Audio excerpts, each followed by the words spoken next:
안녕하세요. 5분 독서입니다. 오늘 함께 읽어볼 책은 프란츠 카프카의 변신입니다. 이 작품은 갑작스럽게 벌레로 변해버린 한 남자의 이야기를 통해 인간 존재의 의미와 가족 내에서의 역할 변화를 탐구하는 20세기 문학의 걸작으로 평가받고 있습니다.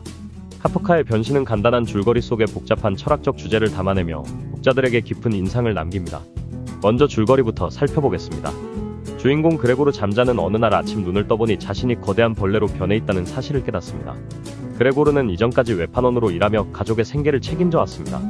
그러나 이제 그는 벌레가 되어 더 이상 일을 할 수 없게 되고 그의 변신으로 인해 가족들은 큰 충격에 빠집니다. 그레고르는 처음에는 이 현실을 받아들이기 어려워합니다.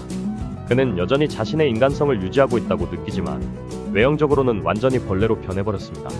가족들은 그를 처음에는 동정하며 돌보려고 노력하지만 시간이 지나면서 그레고르에 대한 태도는 점점 냉담해집니다. 그의 변신은 가족에게 짐이 되고 그레고르는 방 안에 갇혀 지내게 됩니다. 그레고르가 일을 할 수 없게 되면서 가족의 경제적 상황도 점차 악화됩니다. 그레고르의 아버지는 다시 일자리를 구하고 어머니와 여동생도 일을 시작하게 됩니다. 그러나 그레고르의 존재는 가족에게 부담이 되어가고 그들은 그를 점점 더 멀리하게 됩니다. 결국 그레고르는 가족으로부터 완전히 소외된 채 외롭게 지내며 방 안에서 쓸쓸히 죽음을 맞이합니다. 그레고르가 죽은 후 가족들은 안도하며 새로운 삶을 시작합니다. 그들은 집을 떠나 새로운 곳으로 이사하고 특히 여동생은 가족의 기대 속에서 미래를 준비하게 됩니다. 그러나 카프카는 이 결말 속에서도 단순한 희망을 보여주는 것이 아니라 인간 존재의 불안과 소외를 다시 한번 상기시킵니다. 이제 이 작품이 담고 있는 의미를 깊이 있게 살펴보겠습니다. 변신은 단순히 기이한 이야기가 아니라 인간 존재의 하찮음과 소외를 상징적으로 보여주는 작품입니다. 그레고르는 가족의 생계를 책임지던 인물이었지만 변신 이후에는 더 이상 가족에게 도움이 되지 않는 존재가 되어버립니다.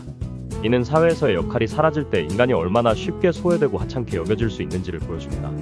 또한 이 작품은 가족 내에서의 권력 관계와 역할 변화에 대한 탐구를 담고 있습니다. 그레고르가 벌레로 변한 이후 가족들은 스스로 생계를 책임지게 되면서 그레고르의 존재를 부차적으로 여기게 됩니다.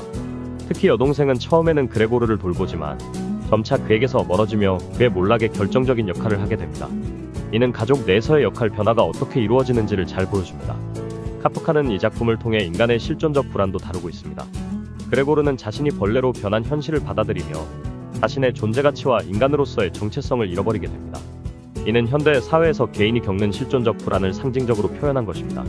변신은 읽는 이로 하여금 끊임없이 질문하게 만드는 작품입니다. 그레고르의 변신이 단순히 신체적인 것인지 아니면 사회적 역할의 상실을 상징하는 것인지에 대한 해석은 독자마다 다를 수 있습니다.